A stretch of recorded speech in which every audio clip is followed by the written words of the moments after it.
झारखंड विधानसभा चुनाव के नतीजे फाइनली जारी हो गए हैं। राज्य की 81 विधानसभा सीटों में इंडिया गठबंधन ने 26 सीटों पर जीत हासिल की है। वहीं भाजपा गठबंधन को केवल 24 सीटों से संतोष करना पड़ा है। झामुमो के खाते में 34 सीटें आई हैं। एक बार फिर भाजपा को आदिवासी सीटों पर बड़ी हार का सामना करना पड़ा है। 28 आदिवासी रिजर्व सीटों में भाजपा गठबंधन केवल एक सीट हासिल कर सका। वहीं 27 सीटों पर इंडिया गठबंधन का कब्जा रहा। साल 2019 के विधानसभा चुनाव में भाजपा ने 28 आदिवासी रिजर्व सीटों में से 2 सीटें जीती थीं।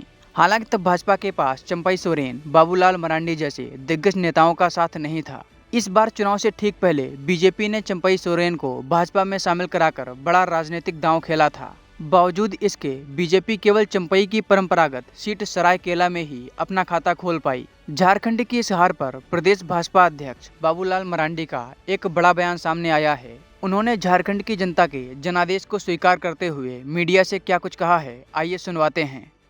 देखिए, सबसे पहले तो हेमंत सोरेन को बधाई है जीत की, और साथ ही झारखंड की जनता का जनादेश को हम स्वीकार करते हैं। और निश्चित रूप से अपनी खामियों को हम सब लोग ढूंढेंगे कि कहाँ चूक हुई है, कहाँ गड़बड़ी हुई है। अभी तो तुरंत चुनाव परिणाम आया है, आराम से बैठ करके हम सब लोग इस पर विश्लेषण करेंगे।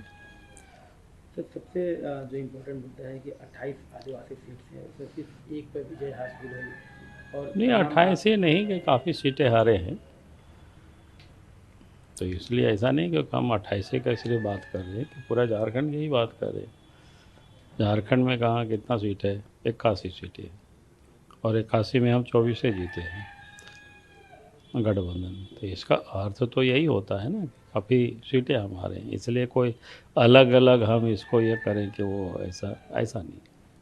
जो आप लोगों के मुद्दे थे, बांग्लादेशी घुसपैठ, आदिवासी अस्मिता, घटती आबादी आदिवासियों की, क्या ये अब चुनाव के बाद चेंज हो जाएंगे या ये मुद्दे रहेंगे? नहीं, मुद्दे तो रहेंगे, क्योंकि ये तो देशव्यापी समस्या है, कोई यहीं का समस्या नहीं है।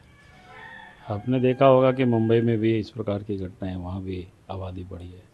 यहाँ इसलिए इस आबादी को और कह रहे क्योंकि ट्राइबल की आबादी यहाँ कमी आई है। ट्राइबल की आबादी की कमी होने में कई कारण है, लेकिन एक बड़ा फैक्टर है कि एक वर्ग विशेष की लोगों की आबादी बढ़ी। तो हम मानते हैं कि ऑर्गेनिक तरीके से तो आबादी बढ़ नहीं सकती है। तो आबादी निश्चित रूप से बाहर से घुसपैठ हुआ है। सरकार ने उनकी राशन कार्ड बनाए, उनके आधार कार्ड बनाए, उनके वोटर कार्ड बनाए, फिर उनके नाम ज़मीन जायदाद किए। तो ये जांच का विषय है। आज भी एक बड़ी पार्टी आपके साथ अलायंस में है यहाँ पर, उसका भी परफॉर्मेंस बिल्कुल अच्छा नहीं रहा, सिर्फ एक सीट जीती। क्या ये भी एक कारण हो सकता है जिसकी वजह से आप लोग करीब तक नहीं पहुँचे? नहीं, मैं ये कह रहा हूँ ना कि अगर उतना ही कारण हो तो बाकी और जगह भी हम जीतते। इसलिए मैं अलग कोई आइसोलेट में मैं कोई बातों को नहीं सोचता हूँ। सब विचार होगी तो सामूहिक में ही विचार होगी, पूरे राज्य के बारे में विचार होगी। समीक्षा बैठक कब तक होगी सर? अब तय कर लेंगे हम लोग। अभी तो यार चुनाव परिणाम आया ही है और बैठेंगे, कोई इतना हड़बड़ी क्या है।